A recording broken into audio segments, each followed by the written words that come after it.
Durante siglos, los saharauis fueron tribus nómadas que vivían en el desierto del Sáhara. Se movían libremente por el desierto en busca de los mejores pastos y agua para sus rebaños de camellos y cabras. En 1885, en la Conferencia de Berlín, los europeos se repartieron el continente africano. Todos los países europeos recibieron su parte. España obtuvo el área conocida hoy como Sáhara Occidental.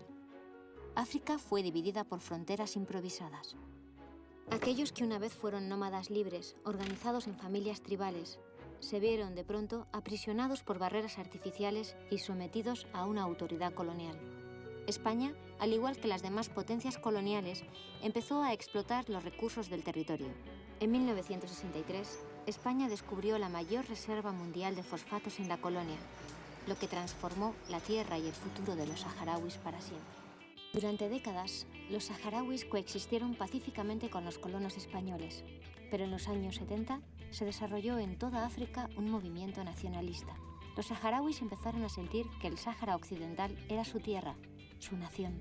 La ONU estaba por entonces inmersa en el proceso de descolonización de toda África. España fue presionada para abandonar el Sáhara Occidental y empezó a negociar la independencia con los saharauis. Pero el rey de Marruecos, Hassan II, reivindicó que este territorio era y siempre había sido parte de Marruecos.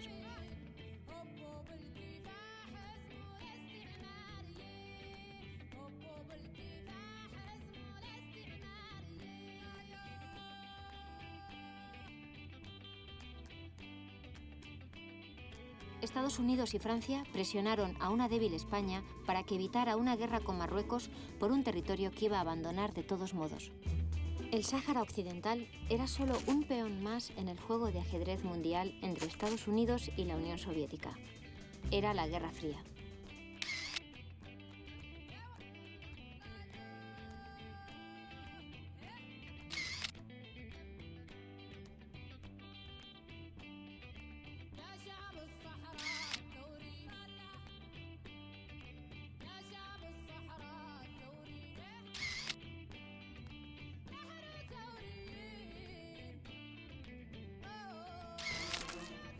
Argelia, aliado directo de Rusia, armó al Polisario. Estados Unidos y Francia armaron a Marruecos.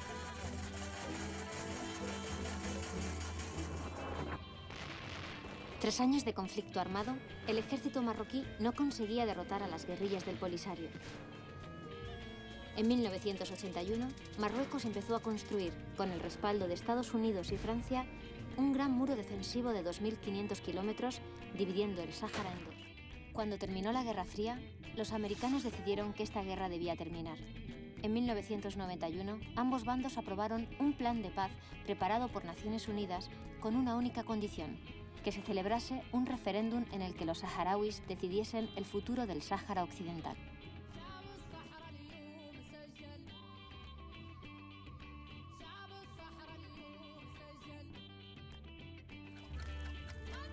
A día de hoy, Marruecos todavía no ha permitido que se celebre el referéndum acordado con la ONU. Durante 20 años, Estados Unidos y Francia han apoyado en la ONU a su aliado, Marruecos, para evitar que se lleve a cabo el plan de paz. Esto ha dado lugar al status quo. La mitad de los saharauis esperan una solución en los campos de refugiados en Argelia, mientras la otra mitad permanece bajo la ocupación marroquí en el Sáhara Occidental.